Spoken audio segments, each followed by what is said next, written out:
So by opening up to things and making myself vulnerable, I'm opening myself up for somebody to have power over me.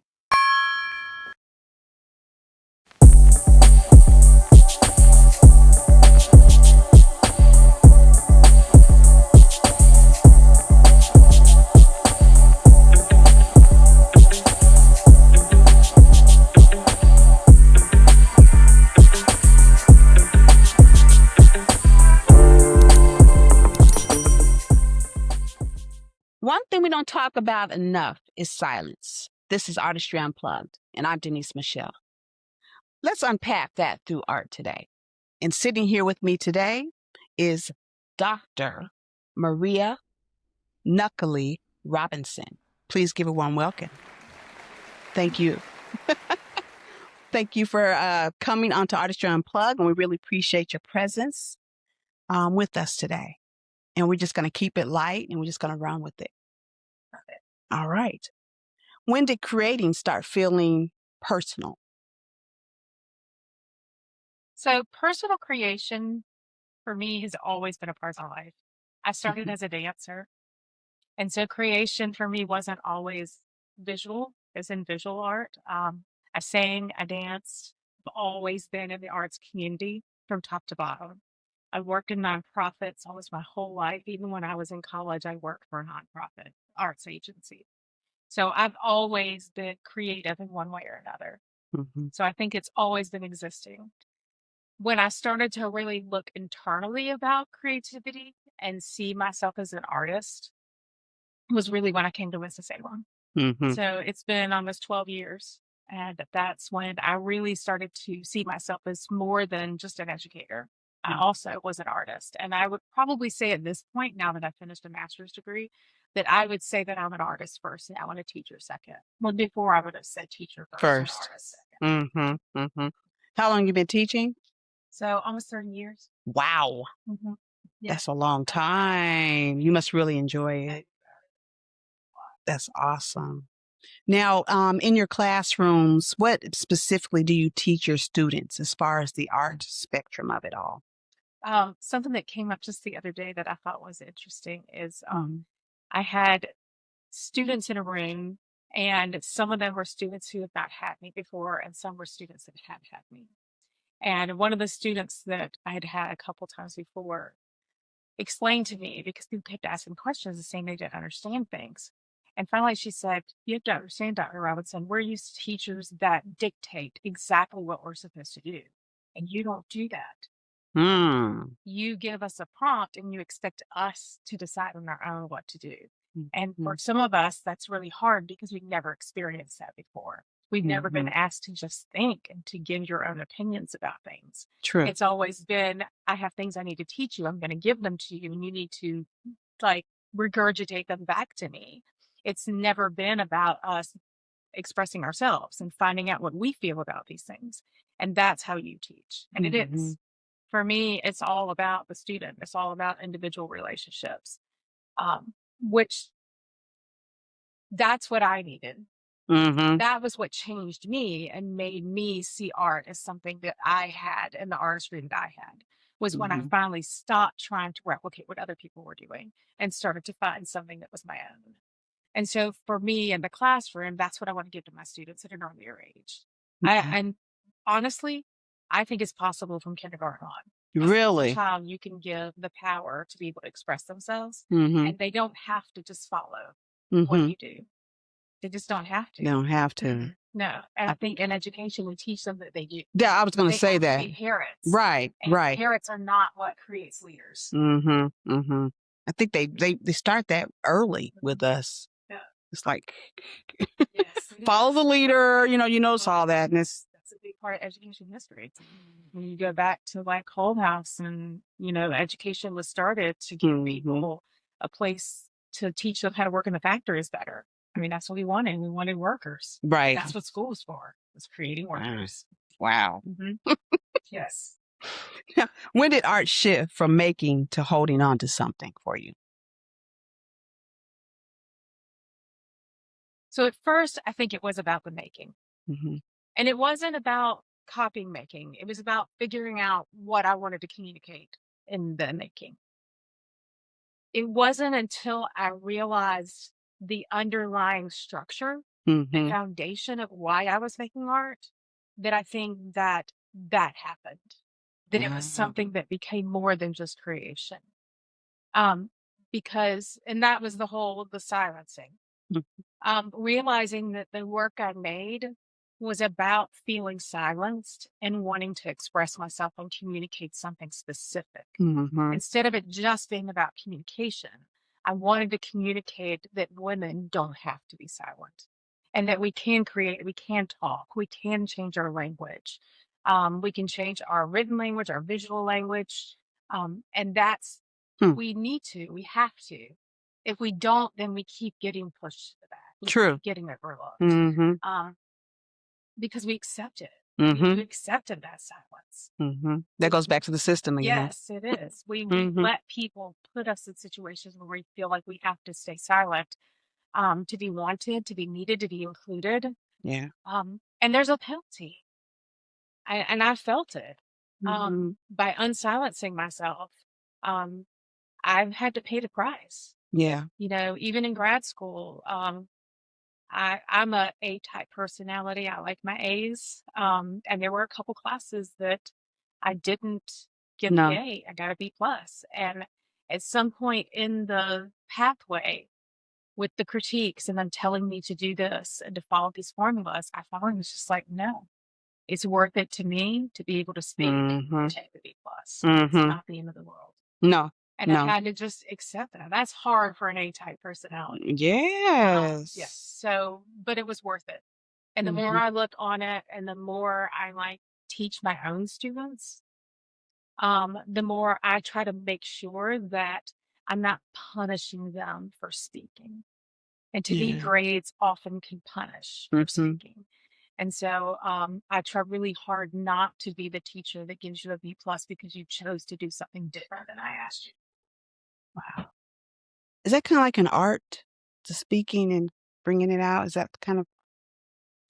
Probably can be in any discipline. I don't think it has to be an art. In fact, almost all of the art that I make now starts with automatic writing, like just stream of consciousness writing, where I don't worry about punctuation. I'm not worrying about sentence structure. It's very poetic and that I did that a lot in my dissertation or my thesis work, my master's program. I did that a lot where I would put in my writing. That's and interesting. It was a part of it. Yeah. So I think writing actually was the start of the not silencing, which is interesting because, you know, we think of silencing as being verbal. And so for me to unsilence visually, I had to be able to do it verbally. First. That makes a lot of sense. Yeah. It makes a lot of sense. What were you trying to preserve early on? I come from a very large family. I very consciously made a decision to have one child because I grew up in a family with 7. Right. And very blended. It's very easy to become overshadowed. It's very easy to like sit back and watch and be an observer. Some of it is just comfort. Some of it's fear. You know, when you are the youngest. Are you the youngest? I'm the youngest girl. Okay. So there's 6 girls and 1 boy. I'm the youngest girl. And I come from a blended family where my father was my biological father, but he was not my sister's biological father. And he adopted them, and we grew up where it was no different. Yes. But as I got older, I realized that you can't like tell somebody that they can't be upset because biology wasn't in play. And for me being in that family with my sisters, I love them, but there was always just the underlying, them wanting my dad to be their biological father. And even though he really didn't treat us any differently, right, it was just something that was always there, and it always hangs out there. Even now, I still feel it. And it's something that I always felt responsible for that I couldn't control. Wow, that's a lot of responsibility. It's a lot of responsibility. Yeah. Yeah. And I felt it from a very young child all the way through. Yeah. That's so That I unfair. carry the responsibility Yeah. of the fact that he was biologically mine and he adopted that. And he adopted. Yeah. Yeah. Did you feel not inadequate? What's the word I'm looking for with them? Did they treat you any differently? Oh, yeah. Yeah. Oh, yeah. Yeah. Yeah. But a lot of it, again, is about silence. Yeah. Nothing ever is said in the open. Mm-hmm. It's always this underneath current feeling. When nothing's ever given words and nothing's ever given like actual space, Mm-hmm. then there's a lot of guilt in acknowledging it. Mm-hmm. Mm-hmm. Like even now, sitting here talking about this, in the back of my mind, I'm thinking, what if one of my sisters hears me talk about this? Right. Right. Yeah. Yeah. Yeah. Yeah. But that's part of unsilencing. That is. Is that you, at some point, you have to quit being afraid of how another person's going to perceive your own healing. And you have to allow yourself to heal, even if it might hurt somebody. Mm-hmm. And then you just have to be a caring person to continue the conversation and help them work through that. Yeah. Yeah. Yeah. And sometimes just owning it. Like I do have one of my siblings that we talk about it. Mm-hmm. And sometimes I can tell that I'll say something that hurts her. I can see it in her face. But we continue to talk. Right. And we work through it. Mm-hmm. And at the end, we still tell each other we love each other. That's good. That's and good. So it doesn't happen with everybody, though. Mm-mm. You know, some it didn't happen with, some it does. And so you just have to be grateful for when it does work. Yeah. Yeah. Yeah. Yeah. Wow. That just brings me a lot of memories there. I think we sometimes protect and we forget about ourselves, you know. Yeah. So I'm a caretaker. mm-hmm. Mm-hmm. Part of it was growing up in a large family. Part of it was my brother's 8 years younger than me. Oh my goodness. Yeah. And so they kind of had stopped and then ended up finally getting their boy after 8 years. Mm-hmm. Mm-hmm. And I think that I was put into the role where I was the baby for 8 years, and then all of a sudden I was kind of a parent. Yeah. Because there were so many years difference. Mm-hmm. And I was so much older. Mm-hmm. When my brother was in high school, I would come pick him up for lunch. And because I could go get him at lunch and take him out, they would let you do that. And I would take him to lunch, and then I would bring him back and give him whatever. And he would kiss me on the lips before he got out of the car. And then finally, one of his friends told me that for the longest time, they thought I was his girlfriend. He had like a college girlfriend. No. Yeah. So, that's funny. Yeah. Wow. So you deal with the lavender and stone. Why softness and permanence together? Part of the silencing is the inability to appreciate what women bring to the table. Okay. And women, when we try to bring hardness to the table, then we get compared to men. Okay. And so even in the workforce, the traits that seem to be more masculine traits in the workforce, the harder traits, the sticking to your line, to being stern, you know, you get called negative names, told you're bossy. Yeah. I get told a lot of times that I'm bossy and I'm too controlling if I try too hard to be the hard side, which is what people see as masculine traits. And a lot of times in society, you have to have those to be successful. Mm-hmm. But if you really look at women and you look at our craft, our care, the softness that we have are really our strength. They are the hard, the stone. It's the softness that makes us the way that we are. And if we can just get society to see that and quit expecting us to be male in situations where we're leaders. Right. Then they would see that a lot of things could be solved by the softness, by our strength in those things, by our craft. They really are stronger. They're just not always very vocal and very loud. The things that we have that are our hard strength are our softness, and then the things that often are silent and are underneath. I've said many times that I would much rather be the worker bee and be on the underside and nobody notice what I'm doing. I would much rather know and acknowledge. I have a hard time Wouldn't with that be praise. something? Yeah. I have a really hard time with praise.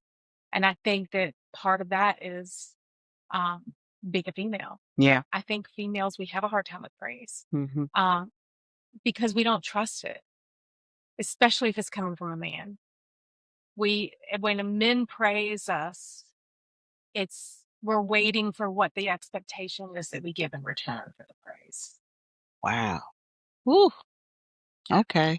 Yeah. Okay. I see that. Mm-hmm. Yep. You opened my eyes. I see that. Yeah. And so it's a hard one. Mm-hmm. Like I catch myself sometimes because I'm in meetings with a lot of men and I, work on projects with older men and they're like, oh, you're so smart. You're so, but the whole time I'm not trusting it. I'm just like, why do you need to tell me that? Right. Why do you feel that you need to boost me, that you need to support me with your language? I'm here. I have a doctorate degree. I have 2 master's degree and a doctorate degree. I don't need you to do No, not at all. Exactly. Exactly. And so there is definitely a distrust in it. Like you're saying it because you don't believe it. Exactly. Yeah. They're trying to make themselves believe it. Yeah. So trying to convince yourself. And I don't, I wouldn't be in this room if you needed to convince yourself. I'm here because somebody was already convinced that I had the skills. Absolutely. Yeah. Yeah. What do those materials mean to you? The lavender and the... So I like working site specific. Mm-hmm. The lavender and the stone, I already had the ideas of hard and soft.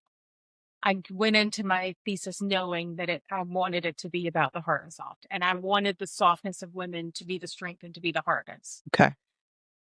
And I wanted to communicate that in some way. And I had the opportunity to go to Lacoste, France to do my thesis. Yes. And part of it was that I got to go with my daughter too. Oh, good. So she was a really big part. She's in grade school too right now. She finishes in May. Yay. Yes. What's her name? Shout out. Hey, Aunt Sandy. And she's at SCAD too. So I went to SCAD to do my master's degree. She's at SCAD to do her master's degree. So we got to go to Lacoste, France. And it's just a magical place. It's stuck. Is stuck in this medieval village. Is it? With stone and lavender all around you. We stayed in this old house that was huge. And you looked out your window and there were when we first got there, all the lavender fields were blooming. Oh my goodness. Just a sea of purple all around you.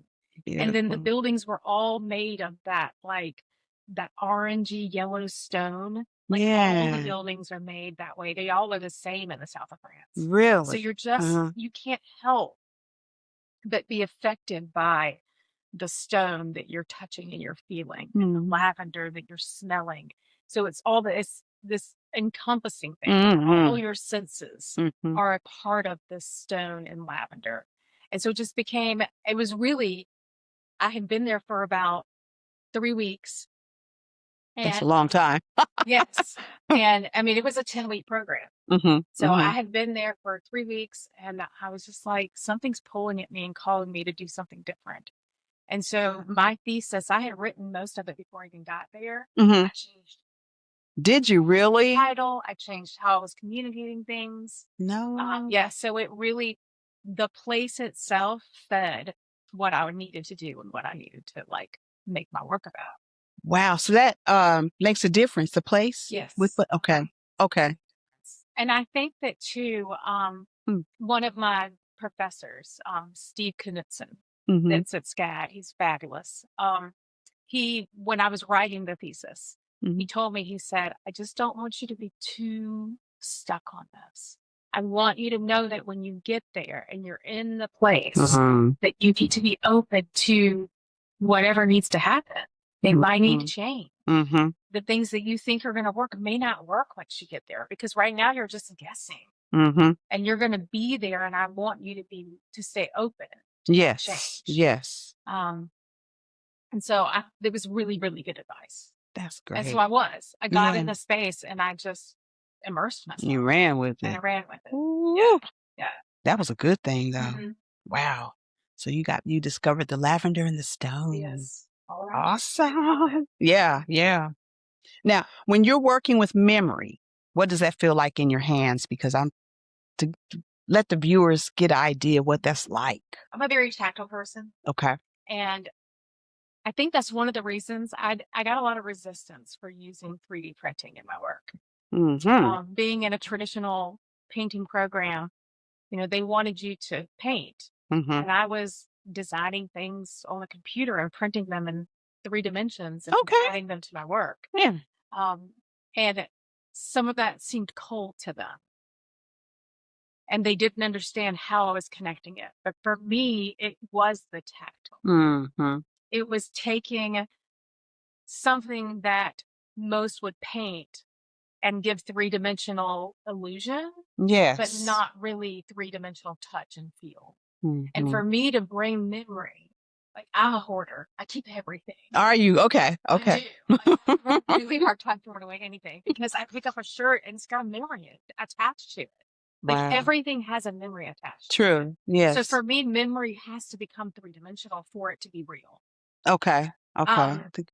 So really putting that into my work in a way where I was printing these things. Mm-hmm. And I actually designed the stones and printed my own bricks. Okay. So when I got to Lacoste, I actually ordered a 3D printer that had the European plugs because I couldn't bring one with me because I didn't have the right outlets for it. Mm-hmm. Mm-hmm. So I waited till I got there and I just bought one and sent it. And then I donated it back to the store and left it there when I left. Did you really? Yeah.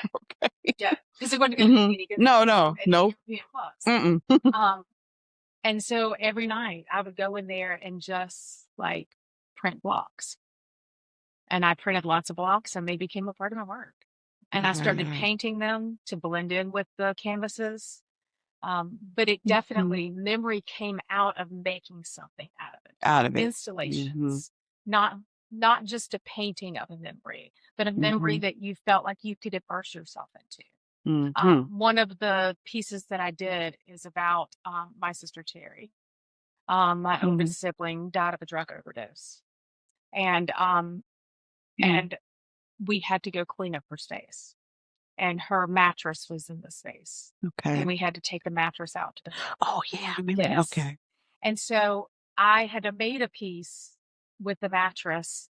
And of course, I couldn't take that with me. Mm-hmm. So when I got there, I actually printed the photograph of the piece. I printed it really large. Okay. And I attached it to canvas so that it would be its own canvas that it was a print of it. Yeah. And then I did a makeshift bed and made that crib that I had done before. I made it on the site. And so it became something that was on the ground in the courtyard. I like it. Yeah. And it had the light and it was something that people could go in and they could sit there. They could be in it. And for me, that brings memory off the wall and into the person. So making that relational connection is something that they actually could become a part of. Another piece that was in the show is there was an iron gate that opened up and you could go in these caves pretty much in the courtyard that were to the side of them. And so I opened the gate and I had made earlier, probably almost 10 years before, I had made this quilt that was an aerial view of me flying away from Paris, coming back to the United States. My daughter went to college in Paris. She did? COVID. Oh, wow. During COVID. Okay. And so during COVID, I flew her to Paris, dropped her off, and then had to leave her in the middle of a pandemic. I had to leave her in a different country. Yes. And you didn't want to do the boarding thing, so I know this was going to be tough. Okay. Yes. And so I ended up making a quilt. It was the aerial view of of what I saw in Paris. Yeah. And I made it out of scraps of quilts from both sides of our family. So my husband's mother had given me some old quilts that were torn up, and I had some from my family. And the torn up pieces I pulled together and created this image that's a quilt. And I had it already, so I brought it with me. And I knew that there was something I wanted to do with that gate and that hiding it away and speaking to the silencing Yes. Silencing how we feel as a mother when we have to give up our child. Yes. It's something that we don't talk about enough. We talk about empty nest syndrome, but it gets this heading that doesn't really encompass what you're really feeling.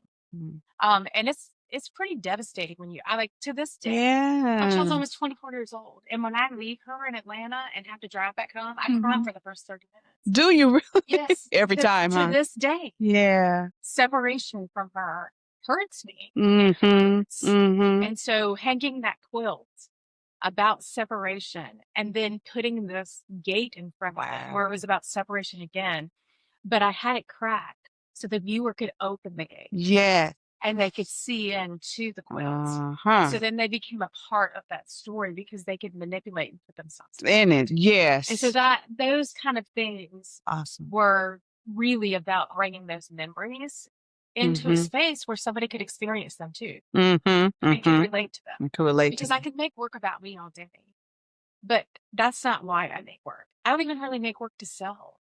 For me, it's about creating an installation and giving somebody experience. My dream would be to just have my work in museums. I don't even really care if anybody pays for it. Wow. I just want my work to be there so that other people who are not letting out these emotions and these feelings, who are keeping the gate closed, that they see my work and maybe have the freedom to open it up and to say things themselves.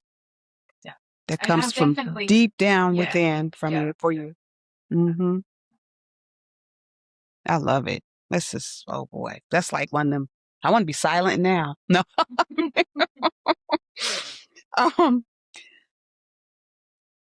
Is grief something you process through making? It is, isn't it? Yes, it is. And the making, for years, the making has let it like seep out just a little until finally being immersed in a space for 10 weeks where all I had to do was make work. That was the nice thing about being there. And that's one of the reasons I chose to go there to do my thesis. A lot of people were like, why wouldn't you just stay home and do it where it's comfortable? I mean, I have a gallery at school I could use. Yeah. I mean, everything would have been easy. It made it much more complicated because I was in this medieval village where I could get Amazon every maybe week, but you couldn't get something in a day. You had to plan way in advance. It cost more to get it there. It definitely complicated things. Wow. Having access to stuff. But it was the only time, really in a long time, that I felt like the only responsibility I have was to myself. I didn't have to take care of a house. I didn't have to take care of a husband. My daughter was self-sufficient. She was with me. I didn't have to worry about her wherever she was. I could just think about me. For once. And that was that turning point for definitely. And being able to let grief out. Yeah. Let it just play its course. I mean, there were some nights where I got back to my room and I would cry myself to sleep because it was just so raw when I was opening up. But I needed to. But you needed to. I needed to. Yeah. And people don't get it out. I wonder. Right. That's torment. That's right. It's torment. Yeah. And and I've had a couple really horrific things. People looking at me and they talk to me and they see how much I care about other people and they can't imagine the things that I've had to do. Having my dad die in a hotel room. Yes. And then having a sister that died of a drug overdose and I had to clean up the remains and everything. People don't see that when they see me. When they're just interacting with me in an education setting or writing curriculum or whatever that is. They don't see the things that actually make me the caring person that I am. Those things, the grief is what forms me. It is what makes me care about other people. Yeah. So maybe you had to go through that to bring that out, if that makes sense. Yes. I've always said everything I've ever done has made me who I am. I'm a good teacher because of everything I've done. Because I can relate to just about any student in some way because I've had so many experiences. Yes. I can always find a place of commonality to connect. Okay, I'm drinking tea on that one. I know. I'll sit up here. I think it's cold now. Well, I miss tea. Nice and pepperminty. Yes. Refresher, stitching and folding and casting. Why those movements? I have a background of a lot of strength in my history and my family's history. Mm-hmm. I grew up with my dad, who was Lebanese. Both of his parents were Lebanese. I grew up with my grandmother pulling out the lace that her grandmother had like tatted. Mm-hmm. They did a lot of, I have these panels where they did like embroidery with like beads. Yeah. And when I was a child, I had hanging in my room this beautiful piece that like my great grandmother had made. And it was a prayer for sleeping. And it was all hand stitched in with beads on silk. So I had these things in my life. And then on my mom's side of the family, they were indigenous. And so her roots were all in Georgia and grew up with the Cherokee and, and the Apache, and all of that was a really strong part of our family history. And so from her side of the family were the quilts and the using things in a different way. It was more about adornment than it was about creating things to like use around the house. I felt like the Lebanese side was all kind of things that were made to like use. And then I felt like on the indigenous side, it was more about adoring yourself. And so I had these really strong backgrounds of tactile fibers and touching and making things with fibers. And so I knew that when I wanted to make work, I wanted to continue those traditions. And then the other side of it is there's a softness to fibers. And so it communicated that softness that I wanted to communicate. But things that are soft are not always things that are delicate. Okay. Sometimes things that are soft, like a quilt. I have quilts that have lasted hundreds of years. They say that. That's not delicate. It's strength. Yeah. That's safety. Wow. That's protection. It's giving you a home. Protection. It's all of those things are wrapped up into like quilts that we don't even think about. The strength that are in a quilt. And those are made by women.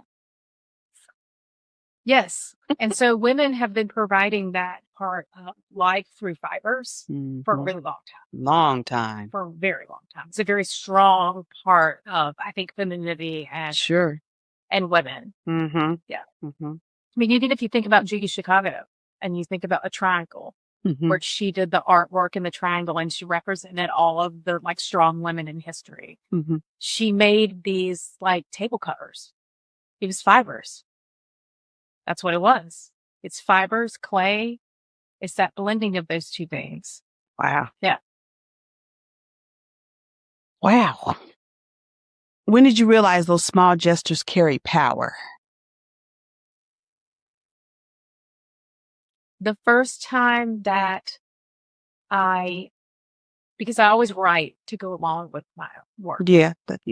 And so the first time I watched somebody walk up to my work and read the writing and look at the work, and I saw in their faces that they got it.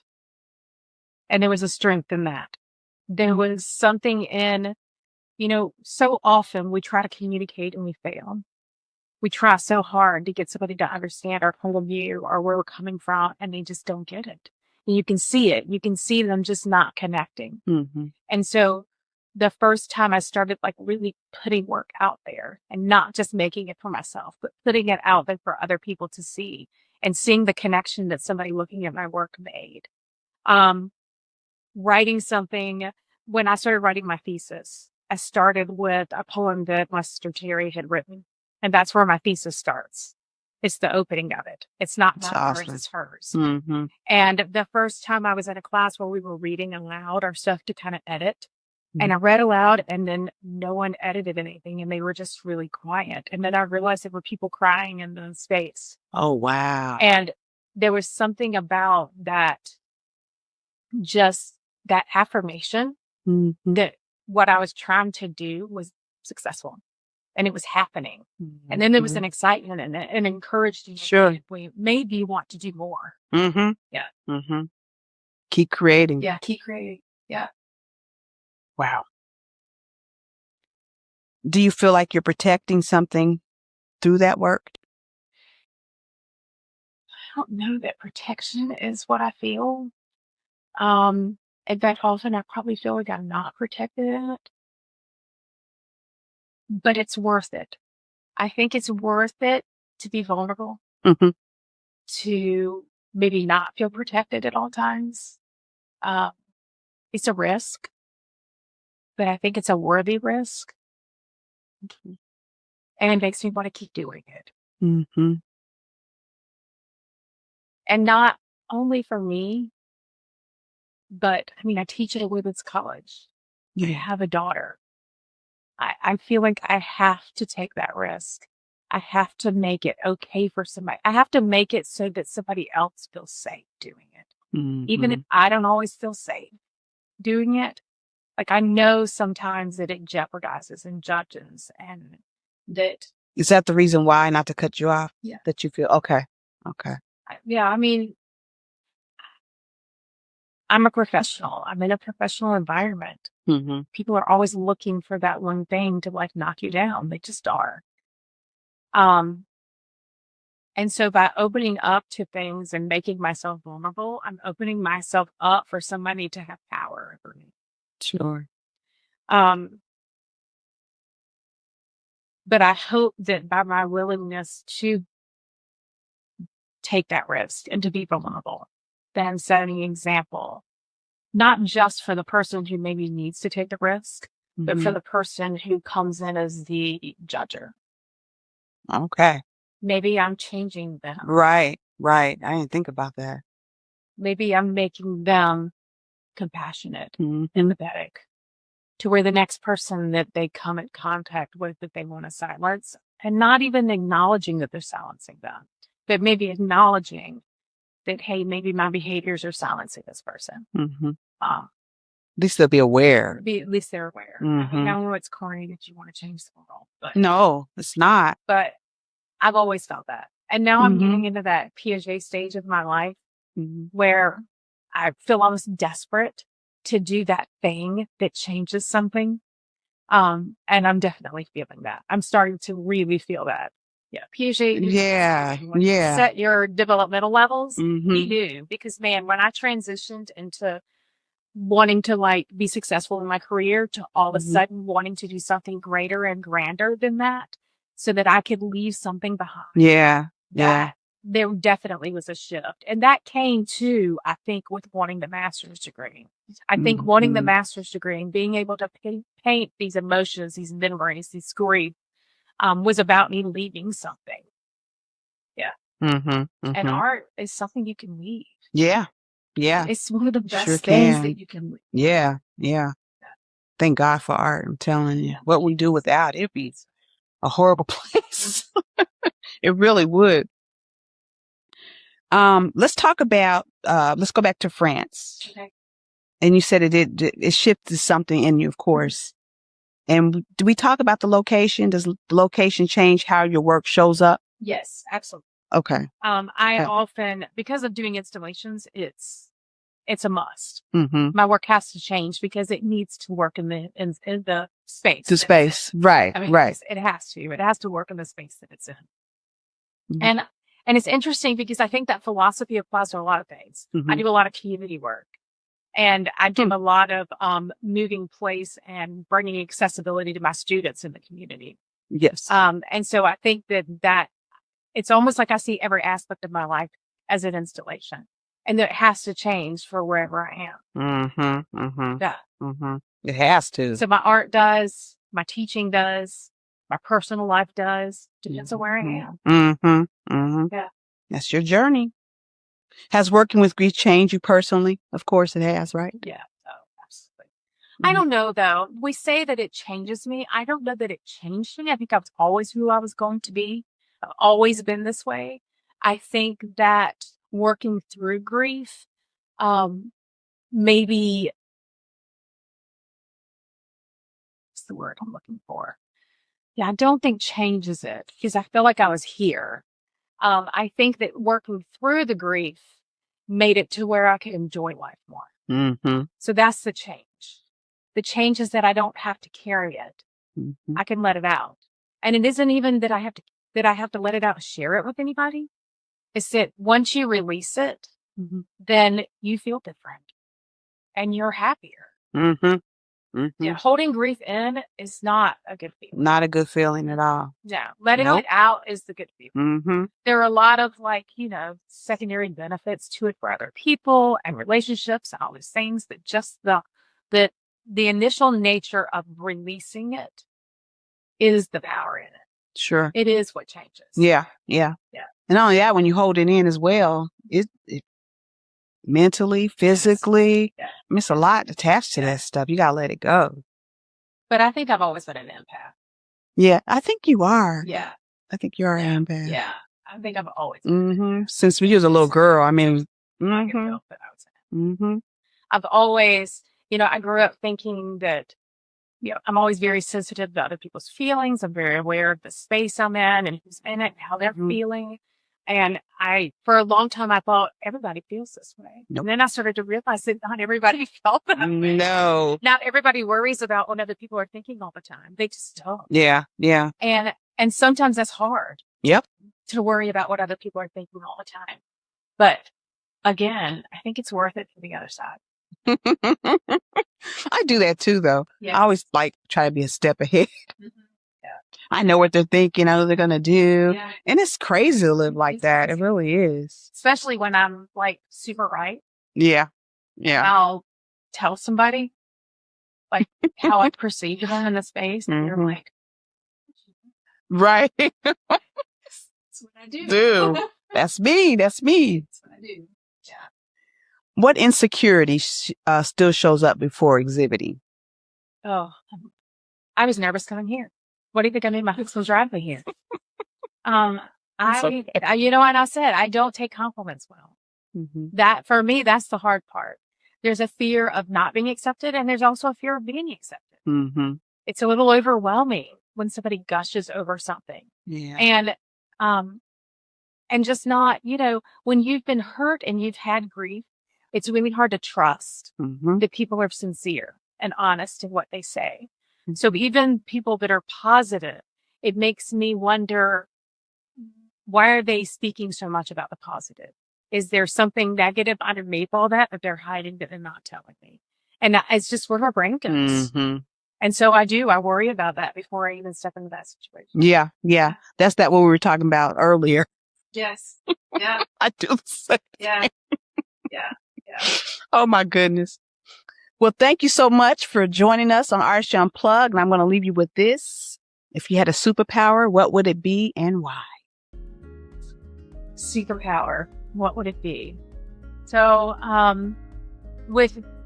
it's interesting because I think I already have it. I always want to know what other people are thinking. But when you're an empath, you kind of do. Yeah. And I think that maybe the superpower of me trusting it. And not letting myself doubt when I have that initial reaction about something, trusting it and knowing that I'm probably right. Yes. And I should be wary and I should be protective of myself. And so I think just that superpower of being able to protect yourself because you can understand what other people are thinking. And with any superpower, there'll probably be some bad sides. There's some people that probably don't know what they're thinking. Right? Right. That'd be kind of. Yeah. Because sometimes I think that my insecurities would be even greater if I actually really knew. I know, right? But I still think that being able to trust. I wish that I could just trust everyone around me. That would be the superpower that I would want. That's a good one. Wow. Now, see, we've never had that on the show ever. I like it. Now, if somebody want to get in touch with you, what are your platforms? Where can they reach you at? So probably the easiest thing is that my full name, MariaKnuckleyRobinson.com, will take you to my website. Okay. And that will give you access to just about everything I do. And my website is set up to where I have my art is there. My teaching is there. I have some of my student work there and you can see how I teach. So it's pretty inclusive. Okay. All right. Well, thank you so much. Tonight was a reminder that softness can hold strength and that memory isn't just remembered. It's preserved. This is Artistry Unplugged. I'm Deniz Me'chel, where artists reveal their true colors. We'll see you next time.